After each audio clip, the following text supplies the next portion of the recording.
जब हम ही गंभीर नहीं है तो सरकार कैसे गंभीर रहेंगी भाई? मौत तो हमारे घर में हुई है, हादसा तो हमारे घर में हुआ है। जब हम गंभीर नहीं है तो सरकार कैसी गंभीर रहेगी? अपने समाज को ऐसा बना लो कि आदिवासी सुनने के बाद पुलिस कमिश्नर क्या कलेक्टर का भी 10 मिनट के लिए दिमाग चलना बंद हो जाना चाहिए। ऐसी तैयारी करो। और यह तैयारी होती है वैचारिक, अपने अधिकारों को पहचानो, अपने आप को पहचानो, गांव गांव में संगठन बनाओ, गांव गांव में लोगों को जोड़ो। देखो बिरसा मुंडा ने क्या बोला था,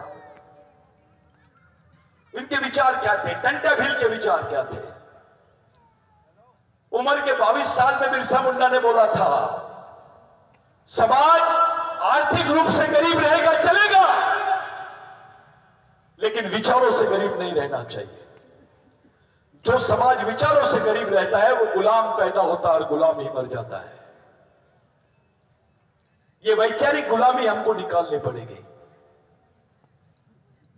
साथियों, बिरसा मुंडा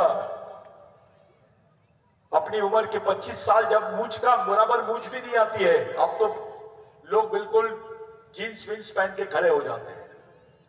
उस उम्र में बिरसा मुंडा आंदोलन कर रहा था, समाज के लिए लड़ रहा था। बिरसा मुंडा का आंदोलन हुआ इस देश में, तो इस देश में 1898 में कानून बना।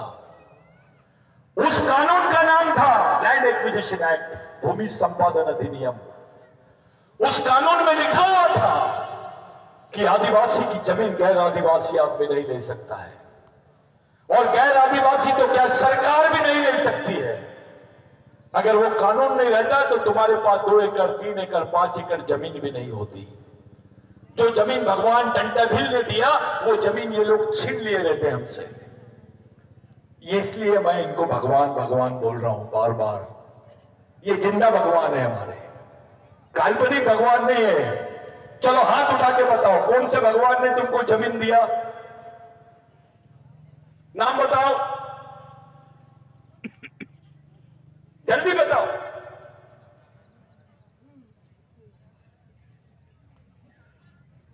अबे जमीन नहीं देता तुम खा पाता क्या, खाना खा पाते, कपड़े पहन पाते? वही जंगल में रहते हैं हम। आज भी आदिवासी महिलाएं हमारी कैसे हालत में है समाज मालूम है? एक साड़ी के 2 साड़ी करते हैं और वो 2 साड़ी पहनते हैं।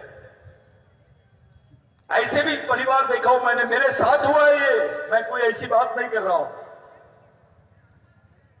मां बाहर जाती थी तो बेटी घर में नंगी रहती थी, और बेटी बाहर जाती थी तो मां घर में नंगी रहती थी, क्योंकि उनको पहनने के लिए एक ही साड़ी थी। ऐसे कई आदिवासियों के घर हैं जहां 3 दिन में एक बार चूल्हा जलता है। सबसे ज्यादा गरीब कौन? तो आदिवासी। सबसे ज्यादा बलात्कार किस पे होते हैं? तो आदिवासी। सबसे ज्यादा विस्थापन किसका होता है? तो आदिवासियों।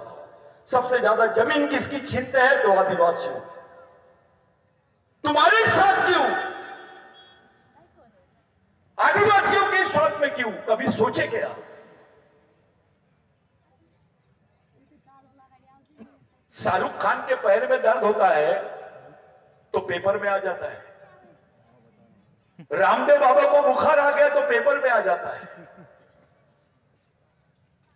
रामदेव बाबा राष्ट्रीय संत, वो सिखाते हैं योगासन। रामदेव बाबा को बोलो आदिवासी महिला के जैसा 6 फीट का गड्ढा खोद के बता दे, वो रामदेव बाबा नहीं रहेंगे, कामदेव बाबा बन जाएंगे।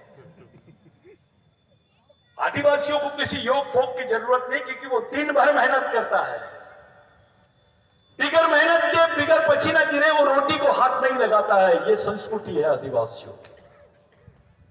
आदिवासियों से 5 रुपए किलो के भाव से आंवला लेके 500 रुपए किलो से उसका जूस बेचते हैं ये लोग, और राष्ट्रीय संत बोलते हैं अपने आप को। अबे नहीं तो जाओ किसी आदिवासी के घर में, अगर आदिवासी आदमी को कुछ समझता है और किसी दवाई को उसको दे दिया ना तो वो बोलता है, अपन अगर जेब से पैसे भी दो तो बोलता है बेटा पैसे लूंगा तो दवाई नहीं लगेगी तेरे को। ये आदिवासी संस्कृति है। रामदेव बाबा की संस्कृति अलग है,